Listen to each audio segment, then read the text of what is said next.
صلى الله عليه وعلى آله وأصحابه وبارك وسلم تسليما كثيرا كثيرا. أما بعد فأعوذ بالله السميع العليم من الشيطان الرجيم. بسم الله الرحمن الرحيم. كل من عليها فان ويبقى وجه ربك ذي الجلال والإكرام.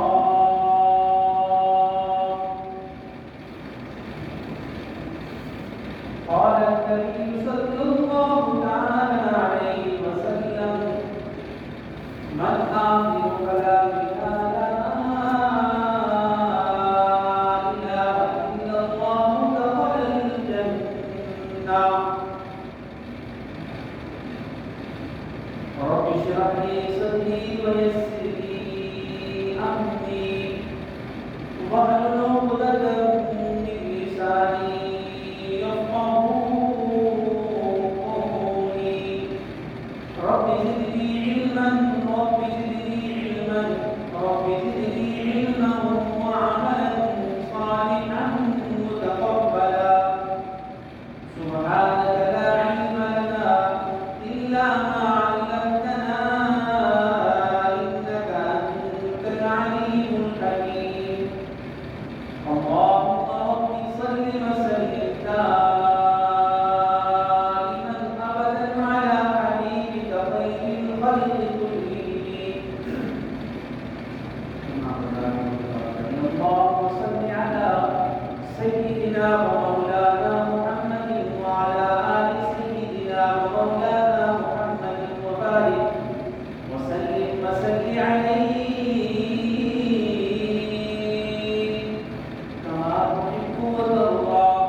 عدد ما تحب وترضى. واجب الاحترام الكريم میرے معزز محترم بھائیوں دوستوں بزرگوں، قرآن مجید فرقان حمید کی سورہ رحمان کی ایک آیت کریمہ اور حدیث پاک میں سے چھوٹی سی حدیث گفتگو کی مناسبت سے آپ کے سامنے پیش کی ہے. اللہ دعا ہے اللہ تبارک و تعالی مجھے کہنے کی، آپ کو سننے کی، پھر ہم سب کو اس پر عمل کی توفیق مرحمت فرمائے. آیت کریمہ کا آسان سا سادہ سا ترجمہ اللہ پاک اس آیت کریمہ میں ارشاد فرماتے ہیں کہ کل من علیہا فان، ہر ایک چیز میں فنا ہو جانا ہے، ختم ہو جانا ہے. وَيَبْقَى وَجْهُ رَبِّكَ ذِي الْجَلَالِ وَالْإِكْرَامِ، اور اگر بقا ہے، رہنا ہے، تو وہ اللہ کی ذات میں باقی رہنا ہے. باقی ہر ایک چیز میں ختم ہو جانا ہے. حضور صلی اللہ تعالی علیہ وسلم ارشاد فرماتے ہیں کہ وہ بندہ جس کا آخری کلمہ لا الہ الا اللہ ہوا، اس کو اللہ کی رضا ملے گی، وہ سیدھا جنت میں پہنچ جائے گا. میرے دوستو، اللہ تبارک و تعالی کی نوازشات، اللہ کی کرم، اللہ کے احسانات انسانوں پر ہزار ہاں ہزار ہیں، کروڑ ہاں کروڑ ہیں. ان سارے احسانوں سے بڑھ کر اللہ تبارک و تعالی کا ایک احسان یہ بھی ہے کہ اللہ تبارک و تعالی نے ایمان کی دولت عطا فرمائی.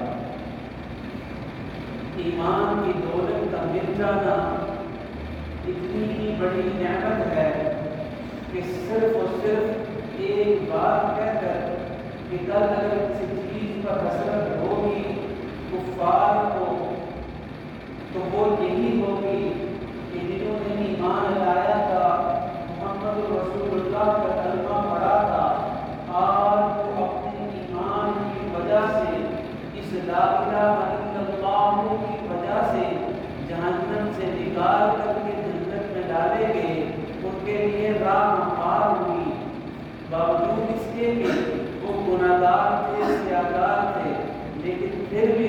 دائمی، حقیقی، پکا، ٹھکا ٹھکانا اللہ تبارک و تعالیٰ نے ایمان کی وجہ سے ان کو جنت عطا فرمائی۔ اس سلسلے میں چند باتیں میں نے آپ حضرات کے سامنے رکھی تھی کہ دنیا سے تو ہر ایک نے چلے جانا ہے، اور اللہ تبارک و تعالیٰ کا حکم ہے کہ ہر ایک چیز میں فنا ہو جانا ہے۔ میرے دوستو دیکھو تو صحیح، اللہ کے محبوب صلی اللہ تعالیٰ علیہ وسلم وہ ہستی ہیں جن کو اللہ جل شانہ نے فرمایا ہے کہ یہ جتنے بھی چنند پرند ہیں، جتنے بھی حیوانات و نباتات و جمادات ہیں، جتنے بھی حجر و شجر ہیں، آپ دیکھیں دنیا کی جتنی بھی رنگینیاں اور جتنی بھی بناوٹ و سجاوٹ اور بھی خوشبوئیں ہیں، وہ جس ہستی کے لیے ہیں، اس ہستی کا وقت قریب آتا ہے تو اللہ تبارک و تعالیٰ فرماتے ہیں، محبوب کریم صلی اللہ تعالیٰ علیہ وسلم کے پاس فرشتے کو بھیجتے ہیں اور یہ حکم دے کر کے بھیجتے ہیں کہ سلام اس ہستی کو کہنا ہے۔ اللہ تبارک و تعالیٰ کی وہ ہستی جس کو دنیا کے اندر سلام آ رہا ہے، روح قبض کرنے کے لیے فرشتہ آ رہا ہے، لیکن اللہ تبارک و تعالیٰ کی طرف سے حکم مل رہا ہے کہ روح قبض کرنے کے لیے جا رہے ہو، نکالنے کے لیے جا رہے ہو، لیکن عام ہستی نہیں ہے، یہ وہ ہستی ہے جس کے لیے کائنات کو بنایا، سنوارا، نکھارا گیا ہے، اس ہستی کے پاس جا رہے ہو۔ تو دنیا کی وہ واحد ہستی ہے جس کو ملکل موت کی سلام عرض کر کے پیش ہو رہا ہے، خدمت میں حاضر ہو رہا ہے اور آخر میں کہہ رہا ہے کہ اللہ کے پاک پیغمبر اگر آپ دنیا میں رہنا چاہتے ہو تو اللہ کی طرف سے مہلت دی جا سکتی ہے۔ اللہ تبارک و تعالیٰ نے کا حکم تھا، جاؤ پیغمبر دو عالم سے جا کر کے پوچھ لو۔ اللہ تبارک و تعالیٰ کے پیارے پیغمبر جناب محمد رسول اللہ صلی اللہ تعالیٰ علیہ وسلم نے فرمایا کہ اللہ جل شانہ کو جا کر کے میری طرف سے یہ عرض کر دو میری امت کا کیا ہوگا۔ تو میرے دوستو اس وقت بھی جس نبی پاک صلی اللہ تعالیٰ علیہ وسلم نے امت کو نہ بولا، امت کو نہیں بلایا، آج دیکھیں امت کن غم خاریوں میں، کن پریشانیوں میں الجھ چکی ہے، کن دنیا کے دھوکوں میں الجھ چکی ہے۔ تو میرے دوستو حضور نبی کریم صلی اللہ تعالیٰ علیہ وسلم کا وقت مقرر تھا، اللہ تبارک و تعالیٰ کا حضور اپنی جان پیش کرتے۔ آقا نبی پاک صلی اللہ تعالیٰ علیہ وسلم اپنے بیٹے کو اٹھائے ہوئے ہیں۔ آج کہتے ہیں کہ دنیا کے آئسولیشن اور دنیا کے یہ سسٹم، دنیا کے یہ ڈاکٹر، دنیا کے یہ حکیم، دنیا کے یہ طبیب، ان کے پاس جایا جاتا تو شاید کوئی صورت نکل آتی۔ میرے دوستو دیکھو محمد رسول اللہ صلی اللہ تعالیٰ علیہ وسلم کا اپنا بیٹا ہے اور آقا نبی پاک صلی اللہ تعالیٰ علیہ وسلم زار و قطار ہو رہے ہیں، اللہ کی طرف سے حکم آ رہا ہے۔ میرے دوستو باوجود غم کے، باوجود صدمے کے، آخری وقت کا اللہ تبارک و تعالیٰ کے حوالے ہو۔ تو یہ بات تو پکی ہے کہ دنیا میں جو آیا وہ جانے کے لیے آیا، یہاں رہنے کے لیے نہیں آیا۔ سورۃ اعلیٰ کی آخری 2 آیات ہیں جن پر غور کیا جائے۔ اللہ تبارک و تعالیٰ فرماتے ہیں ایمان والوں کو وَلَلْآخِرَةُ خَيْرٌ وَأَبْقَىٰ۔ ایمان والوں غور سے سنو، دل میں اس کو اتارو، جو تمہارا وہ ٹھکانہ ہے وہ پکا ٹھکانہ ہے۔ معلوم ہوا یہ پکا ٹھکانہ دنیا کا نہیں بنانا۔ حضور صلی اللہ تعالی علیہ وسلم نے فرمایا جس طرح مسافر گزرتا ہے وہ اس کا راستہ ہوا کرتا ہے، ایمان والے کا راستہ دنیا میں ایسے ہے، گزرنے والے کی طرح ہے، مسافر کی طرح ہے۔ بات یہ کر رہا تھا وَلَلْآخِرَةُ خَيْرٌ، ایک بات یہ فرمائی کہ تمہارے لیے بہتر ٹھکانہ وہ ہے۔ اللہ،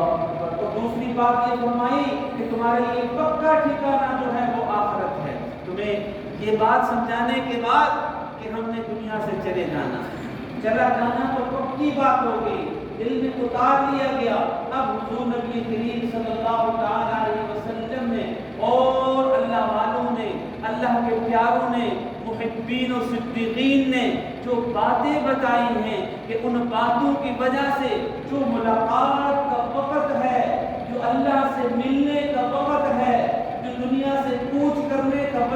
وقت ہے، جو الوداع کا وقت ہے، جو انتقال کا وقت ہے، اس کو بہتر کیسے بنایا جا سکتا ہے۔ ان اعمال کی ترتیب بتا دی کہ ان اعمال کو دل میں اتارنا تمہارا کام ہوگا، اور آخری وقت میں اس کلمے کی دولت سے سرفراز کر کے اللہ کا قرب، اللہ تبارک و تعالی کو اللہ جل شانہ نے وعدہ کیا، میرا بندے کا میرے ساتھ معاملہ ہوگا، وہ میں اس کا حق ادا کروں۔ ان اعمال میں سے ایک عمل یہ ہے کہ اللہ جل شانہ سے محبت کرنا، اللہ کی ذات سے، اللہ تبارک و تعالی سے محبت کرنا۔ فرمایا جو دنیا میں اللہ سے محبت کرے گا اور اس کا دم کرے گا اور اس کو اظہار کرے گا، کل قیامت والے دن محبین کا کہنا یہ ہے اللہ اس کو کبھی مخالفین کی صف میں قطار میں کھڑا نہیں کریں گے، محبت کی صف میں کھڑا کریں گے۔ اس کے لیے ملحوظ رکھنے کی ضرورت یہ ہے، میرا یہ معاملہ ہے، مجھے دیکھنا ہوگا میرا اللہ کا حکم کیا ہے، میں نے یہ کام کرنا ہے، مجھے دیکھنا ہے میرے اللہ کا حکم کیا ہے، میرا کوئی عمل ہے مجھے دیکھنا ہوگا میرے اللہ کا حکم کیا ہے، میں نے اللہ کو راضی کرنا ہے، میں نے اللہ کو راضی کرنا ہے۔ فرمایا جو صبح بھی جو شام کو بھی یہ کہے گا رضیت باللہ ربا، اے اللہ میں آپ کے رب ہونے پہ راضی ہو گیا، وبمحمد صلی اللہ تعالی علیہ وسلم نبیا، اور میں اللہ کے پاک محمد کا نبی ہونے پہ اے اللہ میں راضی ہو گیا، وبالاسلام دینا، اے اللہ میں اسلام کا جو اسلام ہے اس کو اپنا دین ہونے پہ میں راضی ہو گیا۔ اللہ تبارک و تعالی آخری وقت اس کو کلمہ عطا کریں گے، اللہ تبارک و تعالی اس کا خاتمہ اچھا کریں گے، حسن خاتمہ ہوگا، خاتمہ بالخیر نصیب ہوگا۔ کتنی چھوٹی سی بات ہے اللہ سے محبت کرنا، اللہ سے محبت کرنا۔ اللہ کی محبت کے مقابلے میں تمام تر محبتوں کو ایک سمجھ کر کے دنیا کے اندر جو اللہ کی محبت کا دم کرے گا، کون سے اللہ کو؟ میرے دوستو، یوم یفر المرء من اخیہ وامہ وابیہ، کون سے رشتے ہیں اپنائیت کے سب سے قریب تر رشتے اللہ تبارک و تعالی نے گنوا دیے۔ میں اس کی مثال یہ دیتا ہوں، آپ اپنے کمرے میں چلے جاتے ہیں، اپنے بیڈ روم میں چلے جاتے ہیں، اپنی چارپائی میں چلے جاتے ہیں، میرے دوستو رات کو اندھیرا ہوتا ہے، ایک واقعہ نہیں کہ ایک واقعہ ایسے ہوئے کہ بھئی جناب لیٹا تھا، لیٹنے کے بعد جب صبح اٹھا ہم نے دیکھا اس کی آنکھیں کھلی کی کھلی رہ گئی، ہمیں نہیں پتا کہ اس کا آخری وقت کیسے گزرا، صرف اتنا پتا ہے کہ دنیا سے مثال ہو گیا، دنیا سے کوچ کر گیا، دنیا میں اس کا وقت ختم ہو گیا۔ لیکن دیکھنے میں یہ بات آئی، اس رات کے سونے کو اللہ کے پاک محمد نے آتی موت قرار دیا۔ وہ اللہ جو سلا دیتا ہے تو اٹھا دیتا ہے، یہ آدھی موت ہے، ایک ایسا سونا ہے کہ یہاں سویا جائے گا، دوسرے جان اللہ تبارک و تعالی اٹھا کر کے پوچھیں گے بتا یہ ہستی کون سی ہستی ہے، یہ بتا کون سی ہستی ہے۔ تو میرے دوستو ایک بات بتائی ہے، اللہ سے محبت کرنا، اللہ سے محبت کرنا، دل میں محبت اللہ کو دینا، اللہ کی غیر کی محبت دل سے نکالنا، ایک عمل یہ ہے۔ دوسری بات، انسان گناہ کر رہا ہے، خطا کار ہے، اور حضور نبی پاک صلی اللہ تعالی علیہ وسلم کا ارشاد گرامی ہے کہ الانسان مجموعۃ من الخطأ والنسیان، انسان کو مجموعہ بنایا ہے، انسان کو مجموعہ بنایا ہے، یہ بھول بھی جاتا ہے، یہ غلطی بھی کرتا ہے۔ میرے دوستو اس بات کا گھمنڈ کرنا میں گناہ نہیں کرتا، میں بھولتا نہیں، بھئی تمہاری فطرت میں یہ چیز رکھی ہے کہ تم نے گناہ بھی کرنا ہے، تم نے بھول بھی جانا ہے۔ گناہ کے بعد، بھولنے کے بعد جب اصل جگہ میں اس مقام پر تو آئے گا، ہے میرے اللہ میں معافی کا، میں اس گناہ کا اعتراف کر کے میرے اللہ میں معافی کا طلبگار بن رہا ہوں، اس وقت اللہ وہ مقام دے رہے ہیں جو مقام ان فرشتوں سے بھی اعلیٰ ہے، وہ فرشتے جو گناہوں سے پاک ہیں۔ اللہ تبارک و تعالیٰ اس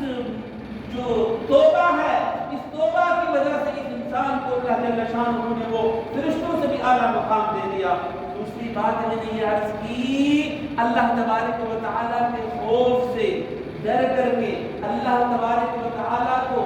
کے حضور حاضری کو ملحوظ رکھ کے انسان کسی گناہ سے رک جاتا ہے۔ مجھے میرے پاس وہ طاقت بھی تھی، وہ ہمت بھی تھی، وہ اسباب بھی تھے، وہ وقت بھی تھا کہ میں گناہ کر دیتا، لیکن ایک ذات مانے آ گئی کہ میں کل اللہ کو کیا جواب دوں گا۔ میں پیچھے ہٹ گیا، میں رک گیا، میں نے اپنے آپ کو بچا لیا۔ مرد ہوا یا عورت ہوئی، میرے دوستوں بہت سارے وہ مواقع ہیں کہ ان اوقات میں دوسرا گواہ کوئی نہیں ہوتا، لیکن یہ یاد رکھنا جب کوئی نہیں ہوتا اس وقت اللہ کی ذات ہوتی ہے۔ تو ایسے گناہوں سے جس پر کوئی بھی نہ ہو، صرف اللہ کی ذات ہو، اللہ کی ذات کو حاصل کر کے ملحوظ رکھ کے کہ میرے اللہ میں رک گیا ہوں، کیوں رک گیا ہوں؟ مجھے تیری عزت کی قسم، مجھے تیری جلال کی قسم، مجھے خوف آتا ہے کہ کل قیامت تو مجھے کھڑا کر کے پوچھے گا، میں رک گیا۔ تمہارا یہ عمل اللہ کو بہت پسند ہے،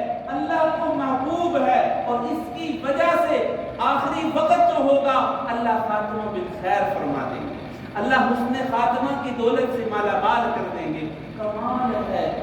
بہت بڑی بات ہے، عزت کا مقام ہے، پوری زندگی کا خلاصہ لب لباب ہے، کوئی پاس نہیں ہے، اس وقت اللہ کی ذات پاس ہے۔ میرے دوستو چھوٹا سا عمل بتا کر کے اللہ کے پاک پیغمبر جناب رسول اللہ صلی اللہ تعالی علیہ وسلم نے فرما دیا کہ یاد رکھنا